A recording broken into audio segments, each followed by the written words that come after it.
Super എട്ടിൽ പോലും എത്താതെ ഓസ്ട്രേലിയൻ ടീം നാട്ടിലേക്ക് മടങ്ങുമ്പോൾ 2026 T20 ലോകകപ്പ് പുതിയ തലത്തിലേക്ക്. അയർലൻഡുമായുള്ള സിംബാബ്വേയുടെ മൂന്നാം റൗണ്ട് മത്സരം മഴ മൂലം ഉപേക്ഷിക്കപ്പെട്ടതോടെ സൂപ്പർ എട്ടിന്റെ ഏകദേശ ചിത്രവും തെളിഞ്ഞു കഴിഞ്ഞു. 5 പോയിന്റുമായി ഒരു കളി ബാക്കി നിൽക്കവേ സിംബാബ്വെ സൂപ്പർ എട്ടിലേക്ക് ടിക്കറ്റ് എടുത്തു. ഇന്ത്യയുടെ എതിരാളികൾ ആരൊക്കെ എന്ന കാര്യത്തിലും തീരുമാനമായിരിക്കുകയാണ്. സൂപ്പർ എട്ടിൽ 4 ടീമുകളെ വീതം 2 ഗ്രൂപ്പുകളിലായിട്ടാണ് തിരിച്ചിരിക്കുന്നത്.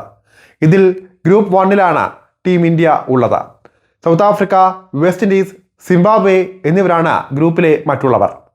സൂപ്പർ എട്ടിൽ ഇന്ത്യയുടെ ആദ്യ മത്സരം 22-ാം തീയതി രാത്രി 7-ന് കരുത്തരായ ദക്ഷിണാഫ്രിക്കയുമായിട്ടാണ്. അഹമ്മദാബാദിലെ നരേന്ദ്രമോദി സ്റ്റേഡിയത്തിലാണ് ഈ മത്സരം നടക്കുന്നത്. സന്നാഹ മത്സരത്തിൽ തോൽപ്പിച്ച ആത്മവിശ്വാസത്തിൽ ഇന്ത്യ ഇറങ്ങുമ്പോൾ ഏറ്റവും മികച്ച പ്രകടനം നടത്തി മറുപടി നൽകാൻ ഉറച്ചാകും സൗത്ത് ആഫ്രിക്ക ഇറങ്ങുക. ഇതിനുശേഷം 26-ാം തീയതി രാത്രി സിംബാബ്വേയുമായിട്ടാണ് ഇന്ത്യയുടെ അടുത്ത മത്സരം.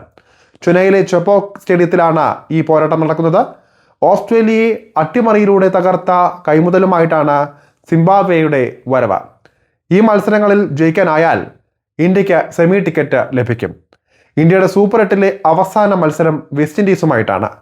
മാർച്ച് 1-ന് രാത്രി 7 മണിക്ക് കൊൽക്കത്തയിലെ ഈഡൻ ഗാർഡൻസിലാണ് ഈ മത്സരം നടക്കുന്നത്.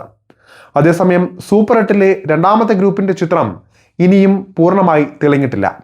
ന്യൂസിലാൻഡ്, അതുപോലെ തന്നെ ഇംഗ്ലണ്ട്, ശ്രീലങ്ക എന്നിവരാണ് ഈ ഗ്രൂപ്പിൽ ഇതിനോടകം തന്നെ ഇടം പിടിച്ചത്. 4ാമത്തെ ടീം ആരാകുമെന്ന ഉറപ്പായിട്ടില്ല ഇതുവരെയും. പാകിസ്ഥാൻ, USA ഇവരിൽ ഒരു ടീമായിരിക്കും യോഗ്യത നേടുക. പാകിസ്ഥാൻ അടുത്ത മത്സരത്തിൽ നമീബിയയെ തോൽപ്പിച്ചാൽ അവർ സൂപ്പർ എട്ടിലെത്തും. എന്നാൽ പാക് ടീം തോറ്റാൽ മികച്ച നെറ്റ് റൺ റേറ്റിന്റെ അടിസ്ഥാനത്തിൽ USA ആകും സൂപ്പർ എട്ടിൽ എത്തുക. നിലവിൽ 4 മത്സരങ്ങളിൽ 2 ജയവും 2 തോൽവിയും ഉൾപ്പെടെ 4 പോയിന്റുമായി USA ആണ് ഇന്ത്യക്ക് പിന്നിലായി ഗ്രൂപ്പിൽ രണ്ടാമതുള്ളത്. 0.778 ആണ് അവരുടെ നെറ്റ് റൺ റേറ്റ്. അതേസമയം 3 മത്സരത്തിൽ 2 ജയവും 1 തോൽവിയും നേടിയ പാകിസ്ഥാനും 4 പോയിന്റാണുള്ളത്. എന്നാൽ ഇന്ത്യക്കെതിരെയുള്ള വമ്പൻ തോൽവിയോടെ പാകിസ്ഥാന്റെ നെറ്റ് റൺ റേറ്റ് -0.403 പോയിന്റായി ഇടിഞ്ഞ് 3-ാം സ്ഥാനത്തേക്ക് വീഴുകയായിരുന്നു.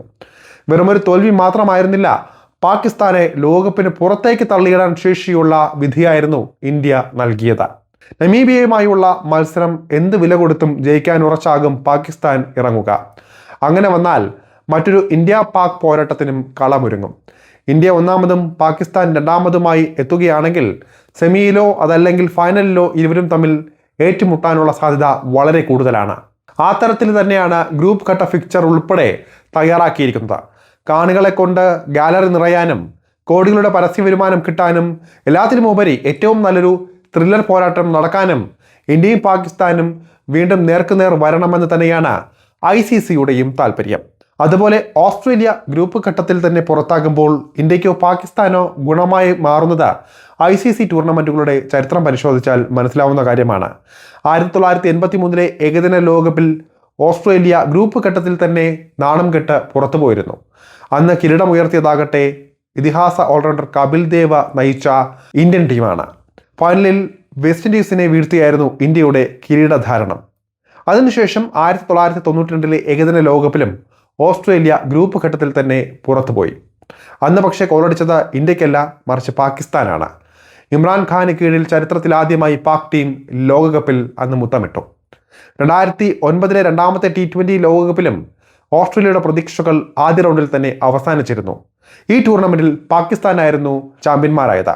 ഓസ്ട്രേലിയയ്ക്ക് ഗ്രൂപ്പ് ഘട്ടത്തിൽ അടിതെറ്റിയ മറ്റൊരു പ്രധാന ടൂർണമെന്റ് 2013 ICC ചാമ്പ്യൻസ് ട്രോഫി ആയിരുന്നു. MS ധോണിക്ക് കീഴിൽ അന്ന് കപ്പുയർത്തിയത് ടീം ഇന്ത്യ. 2017 ചാമ്പ്യൻസ് ട്രോഫിയിലും ഓസീസ് ആദ്യ റൗണ്ടിൽ തന്നെ പുറത്ത്. പാകിസ്ഥാൻ ജേതാക്കളാവുകയും ചെയ്തു. ഇന്ത്യയെ വൻ മാർജിനിലാണ് അന്ന് ടീം തോൽപ്പിച്ചത്. ഇന്ത്യ അനായാസം ഗ്രൂപ്പ് ഘട്ടത്തിൽ പാകിസ്ഥാനെ തോൽപ്പിച്ചിരുന്നുവെങ്കിലും ഫൈനലിൽ അവർ കണക്ക് തീർക്കുകയായിരുന്നു. 2026 അതായത് ഈ വർഷത്തെ ലോകകപ്പിൽ എത്തുമ്പോൾ ഓസ്ട്രേലിയയുടെ പതനം തന്നെയാണ് പ്രധാന ഹൈലൈറ്റ് ആകുന്നത്. പരിക്കിനെ തുടർന്ന് പല മുൻനിര താരങ്ങളെയും നഷ്ടമായതാണ് ഈ ലോകകപ്പിൽ ഓസ്ട്രേലിയയുടെ വിധി കുറിച്ചത്. പരിക്കിനെ തുടർന്ന് പേസ് ബോളിങ്ങിലെ കുന്തമുനകളായ സ്റ്റാർ പേസർ പാറ്റ് കമ്മിൻസിനെയും ജോഷ് ഹേസൽവുഡിനെയും ടൂർണമെന്റിന് മുൻപ് തന്നെ ഓസീസിന് നഷ്ടമായിരുന്നു. മറ്റൊരു സൂപ്പർ പേസർ മിച്ചൽ സ്റ്റാർക്ക് T20യിൽ നിന്നും നേരത്തെ വിരമിക്കുകയും ചെയ്തിരുന്നു. ഓസീസിനെ സംബന്ധിച്ച് അവരുടെ പ്രധാന നേട്ടങ്ങൾക്കെല്ലാം പിന്നിൽ ഈ പേസ് ത്രയം ഉണ്ടായിരുന്നു. എന്നാൽ ഈ ലോകകപ്പിൽ 3 പേരെയും ഒരുമിച്ച് നഷ്ടമായതോടെ അവരുടെ നട്ടെല്ല് തന്നെ തകർന്നതിന് തുല്യമായി.